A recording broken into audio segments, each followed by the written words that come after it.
Today we are turning this into this. Yes, a brush and some water drops because I love painting water. I'm a photorealistic artist and I love helping you find your creative voice by learning how to paint oils in a really easy, doable way. And if you want to join me online and learn how to do these in a live session each month, you can go to paintingwithheather.com/limitless and you can join our membership. It's so much fun. But let's get on and paint today. So I love to paint with grids. As you can see here with this image here, I've got a grid on it. I'm going to put a grid on here, and it makes it so much easier when you are working to be able to know exactly how it all, all the perspective. That's what we want. We want it to look, we want it to look like the original, don't we? I'm doing really faintly. You might not even see these lines, but it's just going to give me a little guide so I can get the perspective right, because that's going to make it look great. That's how we make it all painting nice and easy for us all. Okay, you can see the middle there. Great. All right, so I'm just going to draw this in. I'm just going to get drawing here. Obviously this is now on time lapse, so I can explain to you what I'm actually doing. Really taking note of where everything is in relation to the grid. If you'll notice later on that I moved that little water drop at the bottom because it's too low down. I want to get rid of all of those lines in the background just so it looks nice and clean. Just starting with some black with a little bit of, well, this Payne's grey actually, with a little bit of brown, bit of burnt umber in that, just to make it nice and dark. I'm just using a filbert brush, and here I'm using a bit of burnt sienna just to try and get that nice sort of goldeny feel. There is a little bit of golden yellow as well, or like cad yellow, really deep yellow in that, just a tiny bit. Just trying to blend that up at the top there, and using the end of the brush to eventually bring in some tiny little lines. Now I'm adding a little bit of white and golden yellow just to get a little bit more, sort of like a bit of a shine on the front, just to make that look like there's a little bit of shape to it. Now just sort of looking at some of these details and going down the edge here, looking at where it's really dark. A little bit shiny from the light, but you can see that I'm getting that black in really nice now.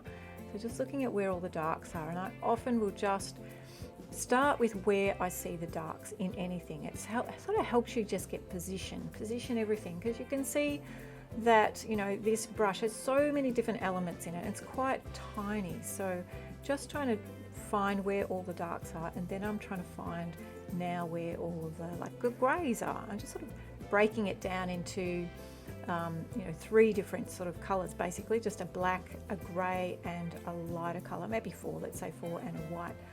So here's another dark spot, just trying to find all the dark spots, and then I start putting in some of the greys as well just to get my position. And even if it's not exactly right at the moment, see how I just threw a heap of colour in there? It's just to sort of help me get positionings right, just get things in, and I can move things around. That's what's fantastic about oils, is you can just move the paint around, you can paint over it, you can adjust it. And I keep doing that. I keep changing the colours, making things darker, making things lighter. I'm just sort of moving the paint around as much as I can to just sort of get those tones right. I noticed that edge there was a bit too dark grey, so now I'm just having a play with this shadow, just trying to get that the tone right. It's not completely black on that edge there, but it is has got a bit of a grey feel to it. Oh, obviously I went back. Oh yeah, I was trying to do that highlight bit. There's a little highlight there that's got a little bit of golden in it as well, so I'm trying to bring in the golden to get that to really stand out, and I really only make this pop right at the end. Alright, so I'm guessing I'm going to go back to the, yes I am, going back to the shadow now, so just getting some sort of colour in. I haven't gone quite dark enough here, as you'll see as we go through this video, that I keep darkening, starting off like that, and then I do, as you can see there, get some more on, darken it, make it darker so that that shadow starts to work.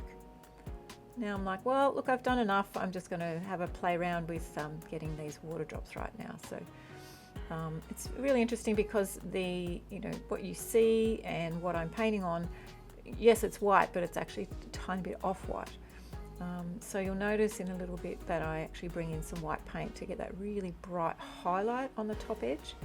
And it does actually stand out a little bit from the white background, not a lot. So I'm just trying here to get that white to really stand out.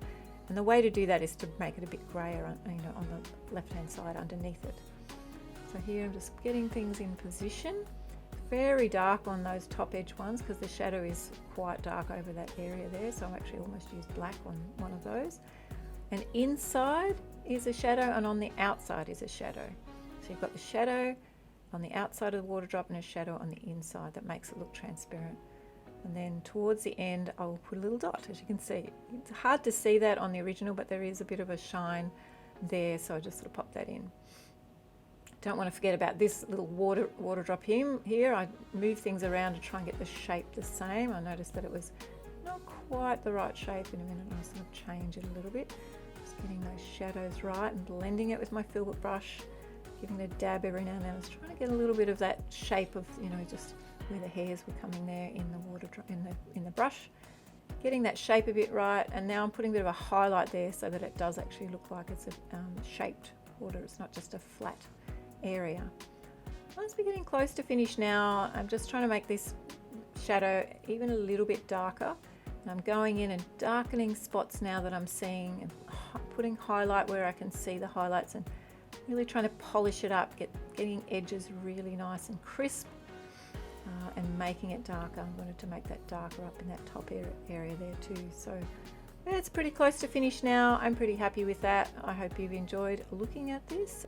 So we had a lot of fun with this today. If you want to join me, we do one of these once a month at paintingwithheather.com/limitless. It's so much fun. But until then, keep creating, keep doing the things that you love the most, and I'll see you next week.